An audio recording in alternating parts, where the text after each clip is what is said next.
Lokasi KKN terletak di wilayah Desa Karimunjawa, Kecamatan Karimunjawa, Kabupaten Jepara.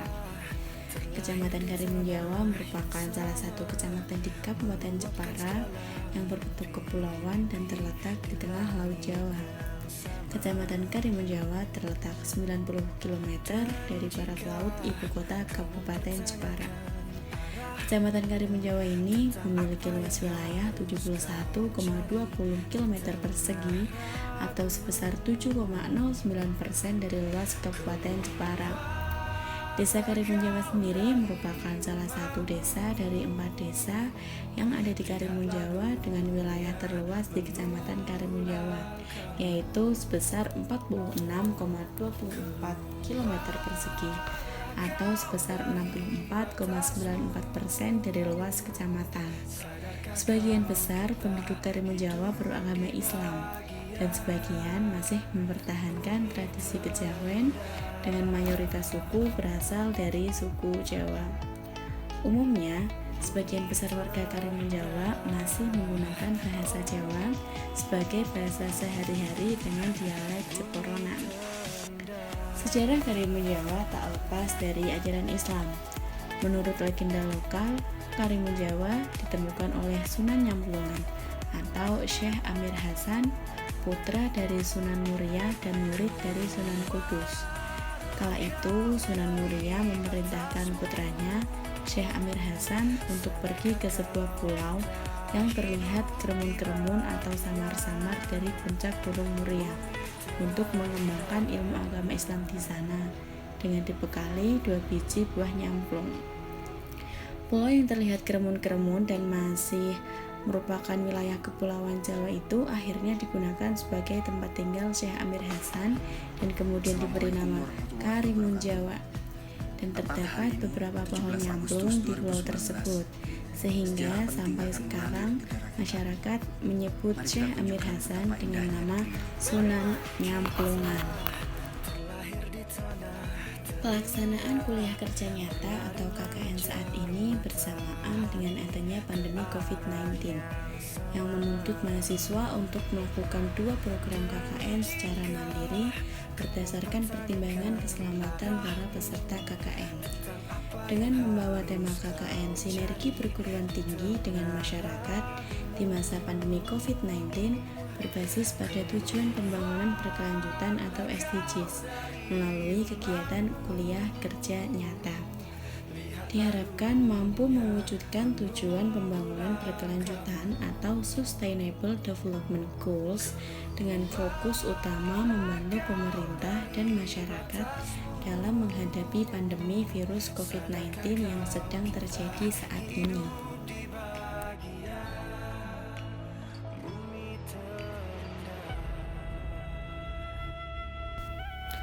Halo teman-teman, gimana nih kabarnya? Oh iya, kenalin, aku Alfia Arifiani dan ini teman aku Vina Filianti. Jadi di sini kami akan mempraktikkan bagaimana cara membuat hand sanitizer secara mandiri dengan menggunakan alkohol 70%, gel aloe vera untuk melembabkan, dan menggunakan jeruk lemon untuk memberi aroma. Selamat menyaksikan ya teman-teman. Pertama, siapkan alat dan bahan terlebih dahulu. Bahan yang pertama yaitu alkohol 70%. Bahan yang kedua yaitu aloe vera gel. Bahan yang ketiga yaitu jeruk lemon. Jadi untuk langkah pertama yaitu tuang alkohol 70% sebanyak 100 ml ke dalam gelas ukur. Awas, hati-hati jangan sampai tumpah ya teman-teman. Oke, cukup. Kemudian untuk gel aloe veranya sendiri kita menggunakan perbandingan 1:1 dari alkohol yang sudah kita gunakan. Karena kita tadi sudah menggunakan alkohol sebanyak 100 ml, jadi kita akan menggunakan aloe vera gel sebanyak 100 gram. Langsung saja kita masukkan ke dalam alkohol yang sudah kita tuang dalam gelas ukur tadi ya teman-teman. Selanjutnya, tambahkan perasan air jeruk lemon ke dalam hand sanitizer yang sudah kita buat tadi. Fungsi dari perasan air jeruk lemon itu untuk memberi aroma pada hand sanitizer tersebut. Lalu aduk hingga semua bahan tercampur rata. Nah, selanjutnya masukkan hand sanitizer yang sudah kita buat tadi ke dalam botol spray dengan hati-hati supaya lebih mudah untuk digunakan. Dan hand sanitizer siap untuk digunakan. Selamat mencoba ya teman-teman. Halo teman-teman, gimana nih kabarnya? Oh iya, kenalin, aku Alvia dan ini teman aku Vina. Jadi kali ini kita akan mempraktikkan bagaimana sih cara membuat disinfektan secara mandiri dengan menggunakan pembersih lantai dan dengan menggunakan air. Langsung saja kita praktikkan, saksikan terus video kami selanjutnya ya. Jadi yang pertama, teman-teman siapkan terlebih dahulu semua alat dan bahan yang akan digunakan ya. Oke, selanjutnya tuangkan air sebanyak 1 liter. Di sini supaya lebih mudah kami menggunakan takaran 1 gayung penuh ya teman-teman. Tapi kalau teman-teman di rumah punya gelas ukur bisa digunakan ya supaya lebih akurat. Langsung saja kita tuangkan, hati-hati dan sampai penuh ya teman-teman. Nah, selanjutnya tambahkan pembersih lantai Wipol sebanyak 30 ml. Di sini supaya lebih mudah kami akan menggunakan takaran sebanyak 3 tutup botol. Kira-kira 1 tutup botol itu 10 ml ya teman-teman. Oke, langsung tuangkan saja Wipol. Tumpah, hati-hati ya teman-teman. Langsung saja tuang, tambahkan 1 tutup botol. Lagi 2 tutup botol. Dan yang terakhir 3 tutup botol. Kemudian siapkan botol, lalu tuangkan disinfektan yang sudah kita buat tadi ya teman-teman. Hati-hati jangan sampai tumpah lagi seperti tadi ya teman-teman. Diisikan sampai full, kira-kira 100 ml. Oke, sudah penuh. Lalu langsung tutup saja ya teman-teman. Dan disinfektan siap digunakan.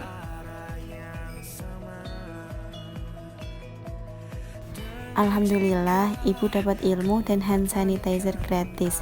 Terima kasih ya Mbak, ucap Ibu Masruroh.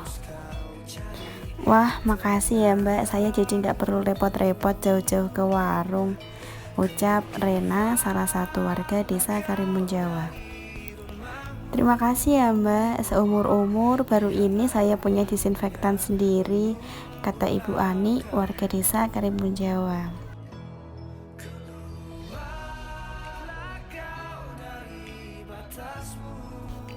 Langkah pertama yaitu siapkan bahan-bahan terlebih dahulu. Kemudian giling daging ikan yang sudah dibersihkan dari kepala, jeroan, duri, dan kulit hingga benar-benar halus. Masukkan bawang bombay dan bawang putih yang sudah ditumis ke dalam 1000 gram tepung tapioka yang sudah kita taruh di wadah ya teman-teman. Lalu kemudian tambahkan 2 butir putih telur dan kemudian tambahkan beberapa sendok dari tepung panir halus. Lalu kemudian dicampur dan diaduk. Selanjutnya masukkan tepung yang sudah dibumbui tadi ke dalam daging ikan yang sudah digiling. Selanjutnya tambahkan potongan wortel kecil-kecil sesuai selera saja ya teman-teman, ini boleh digunakan dan boleh tidak. Dan juga tambahkan daun seledri yang sudah dipotong tipis-tipis. Lalu kemudian tambahkan air es banyak 1 gelas supaya lebih mudah untuk menguleni adonan nanti. Jangan lupa untuk tambahkan lada dan penyedap rasa secukupnya. Jangan banyak-banyak ya teman-teman. Kemudian uleni adonan hingga semua bahan benar-benar tercampur. Kemudian masukkan adonan tadi ke dalam loyang yang sudah diberi minyak untuk dikukus terlebih dahulu selama 20 hingga 25 menit. Sambil menunggu adonan yang sedang dikukus, kita buat adonan buttermix terlebih dahulu ya teman-teman. Masukkan tepung terigu, susu bubuk, 2 buah butir telur, kemudian tambahkan penyedap rasa yaitu ladaku dan royco secukupnya saja, jangan banyak-banyak. Lalu kemudian diaduk-aduk hingga rata dan tambahkan air supaya lebih mudah untuk menguleni adonan tersebut. Kemudian potong kecil-kecil nugget yang sudah matang dan didinginkan terlebih dahulu. Celupkan potongan nugget ke dalam adonan buttermilk yang sudah kita buat tadi.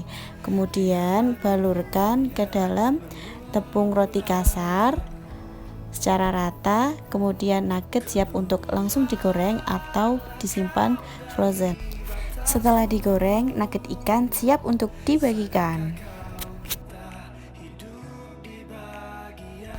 Makasih ya Mbak resepnya, nanti bakalan Ibu coba untuk anak Ibu yang susah makan, sekaligus untuk menu baru di dagangan Ibu. Makasih ya Mbak, tapi kalau menurut saya kurang asin sedikit sih, tapi nggak apa-apa, enak kok, nggak amis, nanti resepnya saya coba di rumah. Kalau kata Aurel dan Meisa, nuggetnya enak Mbak, kriuk-kriuk dan kenyal-kenyal. Kalau kata Naim, nanti saya kasih ke ibu dulu Mbak, biar ikut cobain. Hehehe, pinter banget Naim.